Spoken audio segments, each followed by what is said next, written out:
ও মা আর তো এতিম করে দিয়ে আর তো এতিম করে দিয়ে আর আব্বু হাতে ঈদের পর ঘরে দৌড়ে যাইম ঈদের পর আর উঠে যাইম গো আল্লাহ আল্লাহ আল্লাহ ঈদের পরে আনানো দিব দে আল্লাহ ঈদের আগে আর তো এতিম করে দিয়ে আল্লাহ রাজা ইল্লা করে ভিক্ষা চাই দিয়ে আল্লাহর বাপেরা সুস্থ করে পাঠাই দাও আল্লাহ সুস্থ করে পাঠাই দাও আল্লাহ আল্লাহ নিবিন এটা তাউড়ি না বানাত বাপের ইল্লা দেইতে দৌড়ি না বানাত তোমার আসামের বাকলেন না আসছে না চাই আল্লাহ বাবা আল্লাহ শাবায়ে আল্লাহ শাবায়ে শুক্রবার দিন রাতে রাত একটাই বলছে যে আমি সিগারেট আনতে যাচ্ছি গত শুক্রবার রাতে শুক্রবার রাতে হ্যাঁ বলছে যে আমি সিগারেট আনতে যাচ্ছি তো এরকম বলছে আমরা বলছি ঠিক আছে আমার আব্বু নর্মালি যায় আর আসে আমরা আমার আব্বুকে কল দিচ্ছি রিসিভ করতেছে না তো আব্বু নাকি টেলাসে ছিল রাত 3টা পর্যন্ত সিসিটিভিতে উঠছে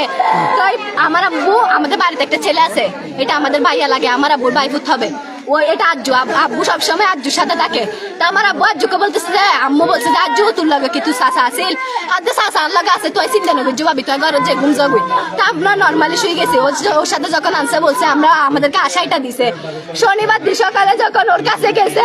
ও বলতেছে কি রাজ্জু তুই আজ গুড়া দিন হড়া আসিলি দি তুই চাচা হড়ে ও গোসল করতেছে ও আমার আম্মুর সাথে চোখ মিলাচ্ছে না ওর ভাই বলতেছে যে কি রাজ্জু তুর লাগে বলে আসিল হাতে হয় আজ গিয়া হই হাতে চাচা আর লাগে আছে তুই চিন্তা নবি ঘরে যাবি শনিবার দিন শনিবার দিন রাত 12টায় যখন ওকে কল দেয় কি রাজ্য তুই বলে ঘরে আনি দিব হই যে হই হতায় হইতে হইতে তোমার ইয়ে নাই আনি দিও তো ঈদের বইনে কলারে কল করে বুই তার হাসে নাই ঈদে হই দিতের বইনের বাড়ি যাবো তা আমার আত্মীয় স্বজন সবাই কল দিচ্ছে আমার আব্বুকে রিং করতেছে রিসিভ করতেছে না আজকে 6 দিন হয়ে গেছে